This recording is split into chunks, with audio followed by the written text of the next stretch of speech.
Thanks for tuning in to the Charles Novell School of Music podcast, The Best Day Yet.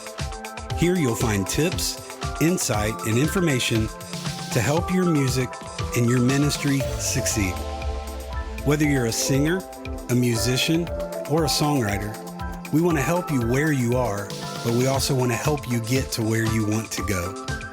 We believe that our talents are God's gift to us, but what we do with those are our gift back to God. Yesterday's information is important, but what we can learn today will make this the best day yet. Hello and welcome to the CNS podcast, The Best Day Yet. Hey, Rob Novell here, your host. Excited to be back. Hey, this is Tuesday, April the 11th. We've just finished Easter weekend, and man, I hope you all had a blessed weekend. It was really special for me this year. I'm I'm getting older, and I have noticed the older I get, the more perspective I start to put on things. And man, just this past Easter season, just kind of revisiting in my mind and definitely in my heart what this weekend, the significance of this weekend means and what it did for me. I'm so thankful that for God so loved the world that he gave his only begotten son, that whosoever should believe on him should not perish, but have eternal life. So I hope for you had a great weekend. We were at church together as a family on Sunday. That was special to me. And then we had family dinner that afternoon and just spent the day together as a family. And that was very, very, very special and important to me. So happy Easter, since I didn't say it prior. And hope, again, that it was a good weekend for your families and at your churches.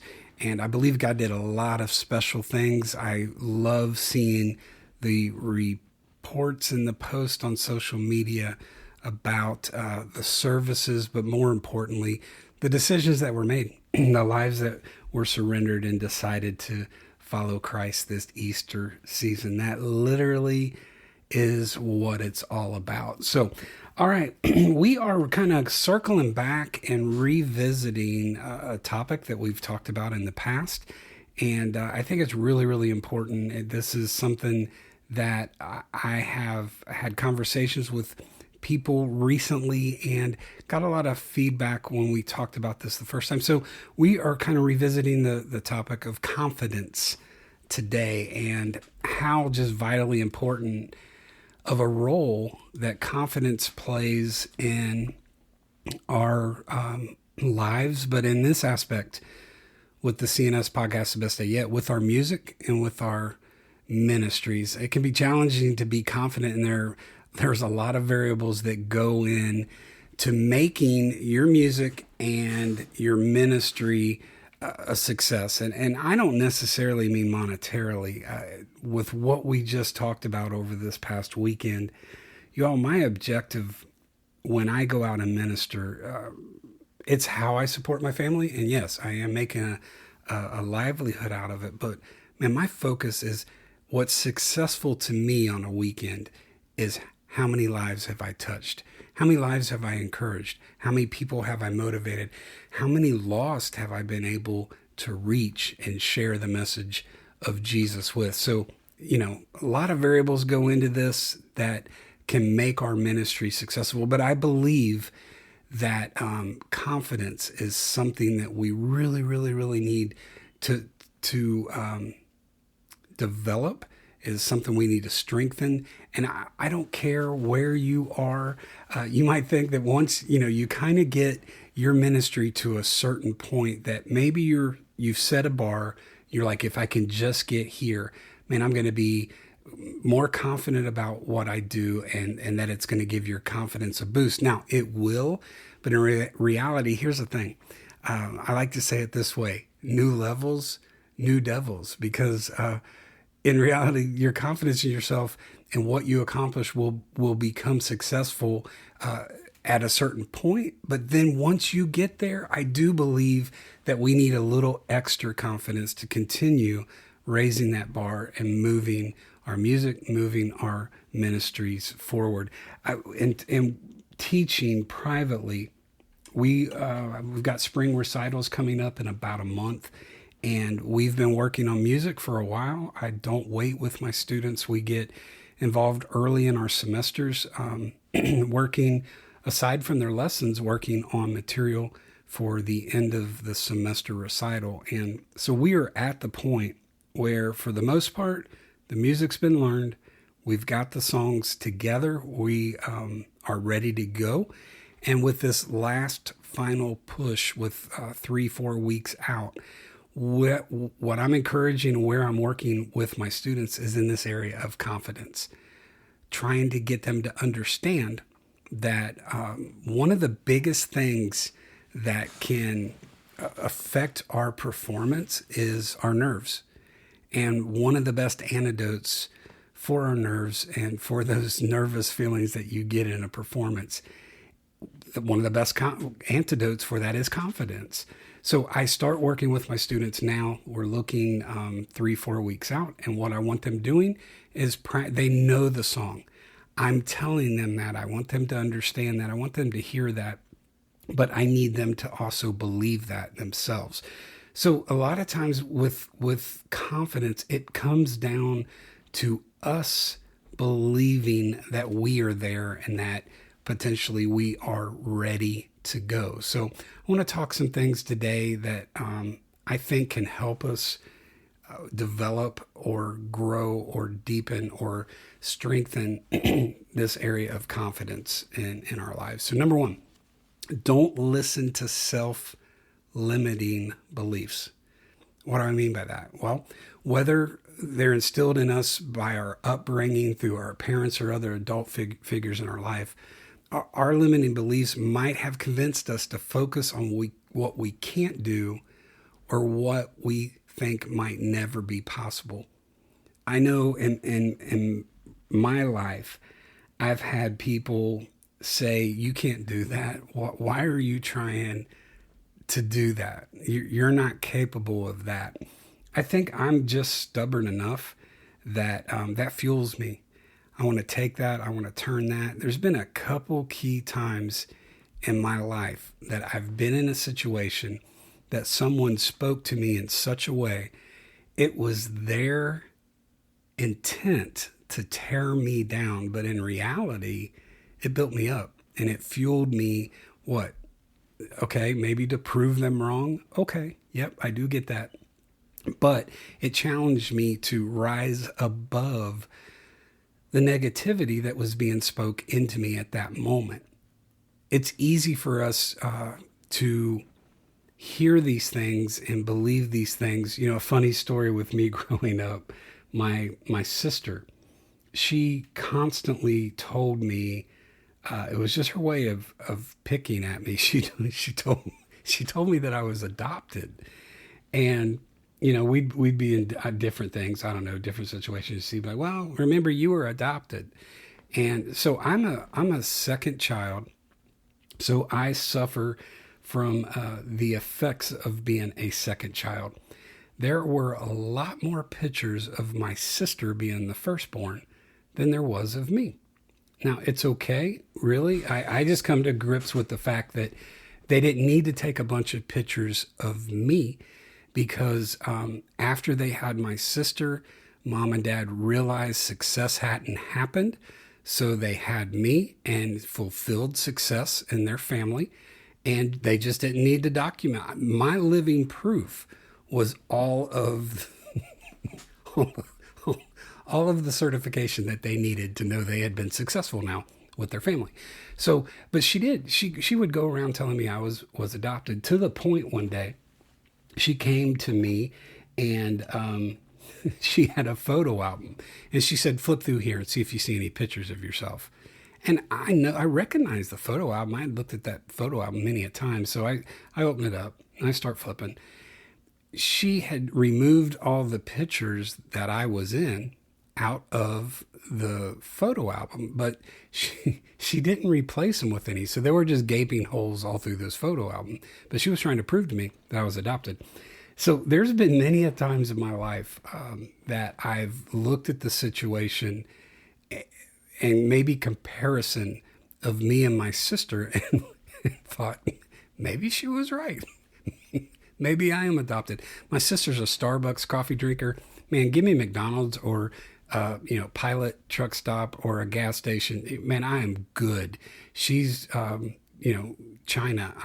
Give me a cup of coffee in a good styrofoam cup, and I am good to go. So maybe she was right. I've thought a couple times in comparing ourselves that maybe I was adopted, but no, don't listen to those thoughts, those words that people try to categorize you with. You are bigger than that. God has a plan for your life, and you understand that you are fearfully and wonderfully made. God has a plan for your life, plans to prosper you, not to harm you. You have a place in your music. You have a place in your ministry. People need to hear what you have to say. So don't listen to self-limiting beliefs. Number 2, don't always rely. This is a hard one for me. Don't always rely on your memory to get you through a situation. What do I mean by that? Okay, here we go. So I remember specifically a weekend seminar that we did for CNS, and Jeff Stice was teaching at this weekend event with me, and we were doing a session on practice. And one of the participants that weekend, one of the students, raised her hand and not necessarily questioned us, but wanted to approach some of the things that we had been discussing in the area of practice, and specifically the importance of a daily practice routine. And she basically said that she kind of disagreed with that. So Jeff asked her when she practiced, well, tell us what your practice looks like. And she said basically she doesn't practice every day. She just waits right before she gets ready to do a performance and starts practicing in preparation for that, because she has done this so many times. There's no reason to continue going over the same information over and over. So she's relying on, and we've used this term and we've talked about this, and it is a thing, muscle memory. Just having done something repetitively so many times that, you can just produce it at will.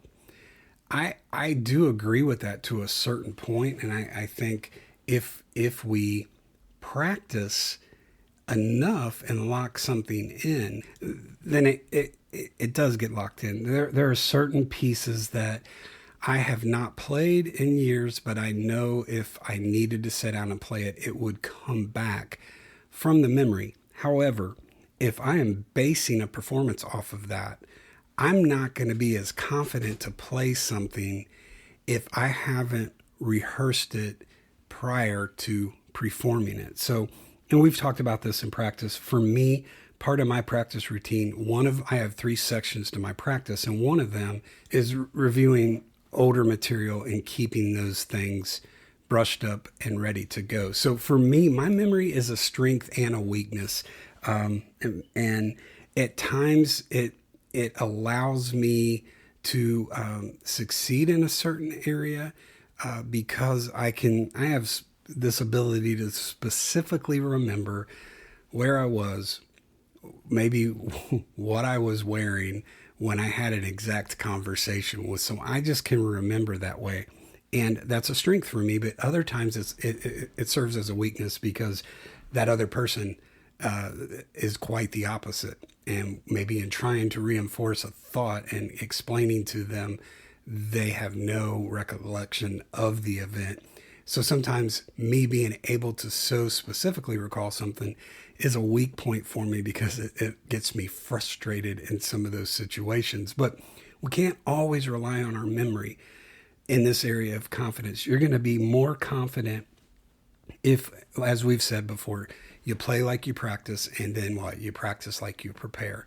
So don't always rely on your memory. Number 3, talk yourself out of negative self-talk. There's a lot of damage that can be done by having negative thoughts and speaking negativity over your life.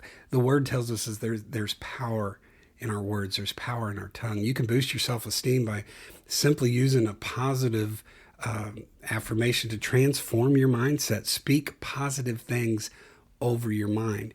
If you're constantly talking yourself down, you're not going to build your confidence up. It's truly that simple. There's a lot to be said about the power of positive talk, and it's a way to work past our challenges and our barriers, including those that we directly put in front of ourselves. I know in performance situations that I have to speak to myself and say, you know what? I know this spot that has always given me trouble is coming, but I worked on it. I've accomplished it. I've nailed it. I'm ready to go. I'm speaking positive things over my life and over that performance in that situation. I do this with my students all the time.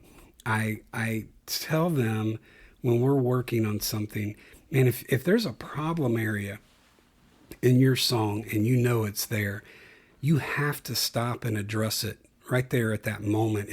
If you make a mistake, stop, isolate it, fix it before you go on. If you just continue to prod through and you don't address and fix that area, 9 times out of 10, every time you approach it and get there, you're going to make the exact same mistake if you don't stop and fix it. So, I all the time will tell them, and my students and myself, work those areas out. That way, when you get into that performance situation and you're coming up on that situation, it's not going to be an issue. It's not going to be a struggle for you. It's not going to be an obstacle. It's not going to be a hurdle if you've worked it through and then you talk yourself out of negative self-talk. Don't talk yourself down, but in reverse, build yourself up. Build yourself up. Okay, number 4, and this is kind of tied into the last one, counter negative thoughts with positive ones. A lack of confidence usually comes from negative thoughts that do what? They just try to slowly eat at us and chip away at us and tear us down. These thoughts destroy our self-image and our self-worth. They're not easy to get rid of either. What we have to do with every negative thought, we have to combat it with multiple positive thoughts. We've just got to be speaking positively over our lives. That boosts confidence. That boosts confidence in our lives. When we walk daily in a place of confidence, it's going to affect every single aspect of our life, be it our families, be it relationships, be it our careers, our jobs, be it our music, or be it our ministry.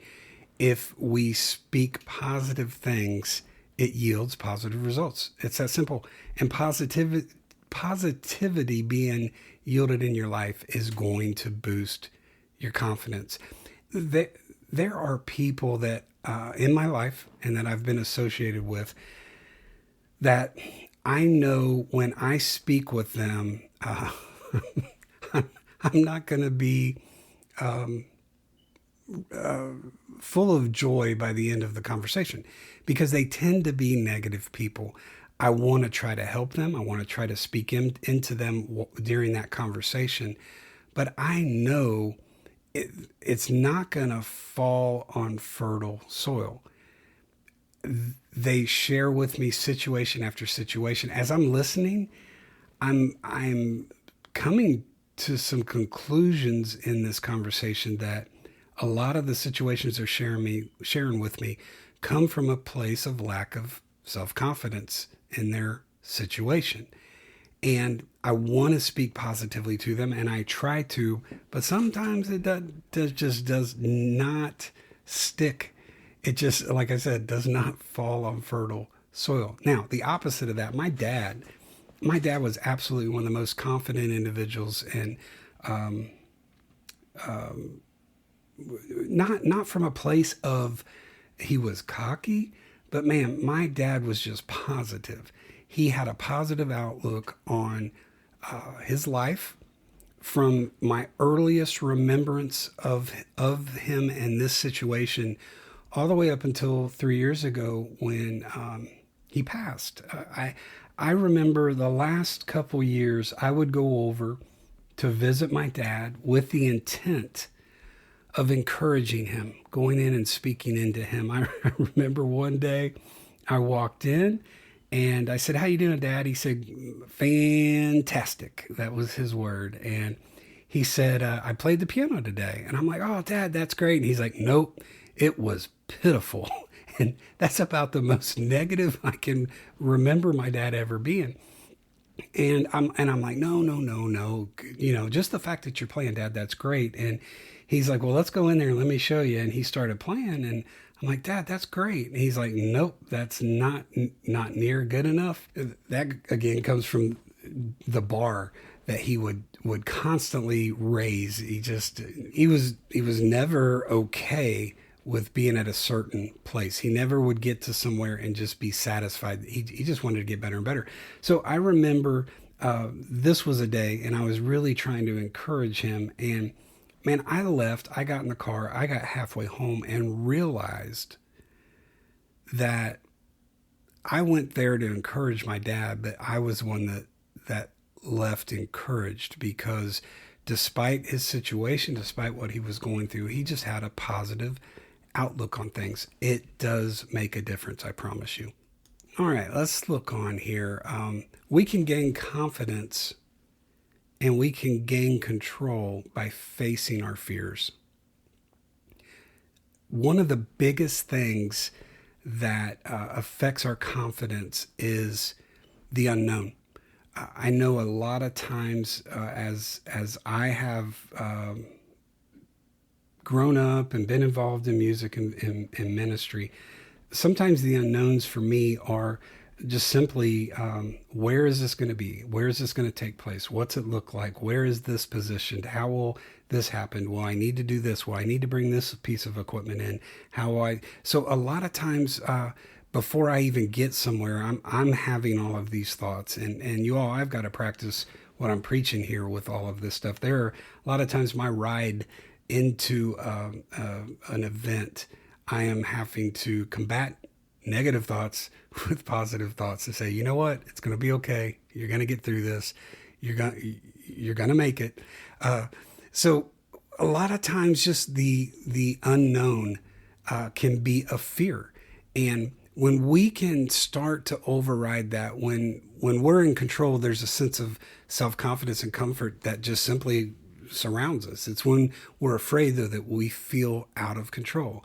Obviously, when we're out of control, that affects our confidence. So these situations are going to happen. Where do I do this? How do I set this up? Do I need to run this? What I like to do, and what I encourage people to do, is expect the unexpected. And how do I do that? Well, I have prepared for about every possible scenario that I can think of, and I've worked through them. Just with equipment, let's just talk my tracks. I perform on part of my program. I'll use soundtracks. My soundtracks, I have thought this through. I have 3 versions of my soundtracks. I usually perform and play my tracks off of an iPad. As a backup, plan B, I have the exact same tracks on my phone. Plan C, I have those uploaded on the internet on Dropbox to a file that says Rob's Performance Tracks. So if I get to a venue and my iPad does not work, my backup is my phone. If for some reason my phone's not working, all I need to do is get to a computer on the property, download my tracks from the internet, and find a source to play them. So one time this happened, and the computer that I actually downloaded them on was in their sound booth, and we played my tracks from there. So gaining control of situations means conquering and facing some of these fears. The other way that this, translates into facing, let's say, some of these giants in our lives of fear, is to put yourself in those situations purposely to work through that stage of fear. I know I've been in this my whole life, and I've never been afraid of a large crowd. I've never had issues performing in front of a large crowd. What scared me the most growing up was when we would have family Christmas and have all the intermediate family over to our home, and we would have dinner, we would exchange gifts, and then we would get around the piano and Dad would play, we would sing Christmas carols, and man, just had a good time until someone asked Rob to sit down and play the piano. And that just shook me to my core. I'm not good in small groups of people. I'm great, and put me in front of thousands, I'm fine. Put me in front of a few people, that's a fear. So what have I had to do? I've had to put myself in those situations where I can combat that and work against that. What's it done? It's boosted my confidence. So when I've been in those situations since then, it has been a huge, huge difference. So moving on, I think in the big picture of what we do as music evangelists, music ministries, there's a lot of different aspects that go into what we do besides just the music. We have to gain confidence not only in the performing aspect of things from the music side of things, but we got to be confident speakers, because we have to speak in front of the congregation, in front of the crowd. If you're a group and you've got someone that is better with that than say you are, you know what? If you've got a good horse, ride it. If you are uncomfortable speaking in public, first off, you need to work on that. You need to gain confidence in that. But if you're in a group situation, rely on somebody that is a little more gifted in that area. If you're a soloist like me, you've got to do everything. So you've got to speak in front of the crowd. You've got to perform musically. Then you've got to interact with the people, be it after the service and the altar. You're praying for people. You may not feel confident doing that. That may be an area that you need to work on. So what we need to do is identify in all these different things, which one of those areas and what area there do you lack the confidence? And ask yourself, what can give you confidence in that area? So some for me, in, let's say, the speaking side of things, Scott Godsey with Godsey Media said something several years ago that, man, it was literally earth-stopping for me. He said the most important part of what we do in ministering and music as music ministers, the most important part of our service is the space between the songs. Not the song itself, not how we sing it, not how we play it, not how we deliver that message. But the most challenging thing can be what we do in between the songs. There are things that drive me crazy when I see a group and someone is trying to, in between the songs, minister and share, and two group members behind him carrying on a conversation and laughing, and he's having a serious moment. They're back there just, killing time, and it's distracting. It's distracting to me. So what we do in between the songs is really important. If you're uncomfortable with what to do and what to say, do some studying, look into some live performances and see maybe what some people do. See if you can take some of their ideas and apply it to what you do. If you're uncomfortable with a altar service and praying with people, man, that's where in your own personal discipleship, you can look, you can study, you can learn scriptures that you can share with people when they share specific needs with you. And you can grow your confidence in that area to feel comfortable in talking with them. Your product table, you may not be comfortable trying to sell your product and trying to move that. These are all areas that if you lack confidence in these areas, man, you can build those up if you specifically work on them. So just some tips today on the area of confidence and ways that I think you can improve and build more, and how it can affect you and your ministry. And when you apply this stuff, you know what? You're going to be confident enough to say that this has become your best day yet. Y'all be blessed. We'll talk to you next time. Thanks for listening to the Charles Novell School of Music podcast, The Best Day Yet. You can follow us on Facebook, Instagram, and Twitter under the name the Charles Novell School of Music. And for more information on CNS and our upcoming events, like our online school, our weekend regional sessions, our creative coaching, and our pastor's retreat, you can visit us at our website at www.cnsmusic.com. As you've listened to this episode, we hope that you've gained some information that you can apply to your music and to your ministry to make today the best day yet.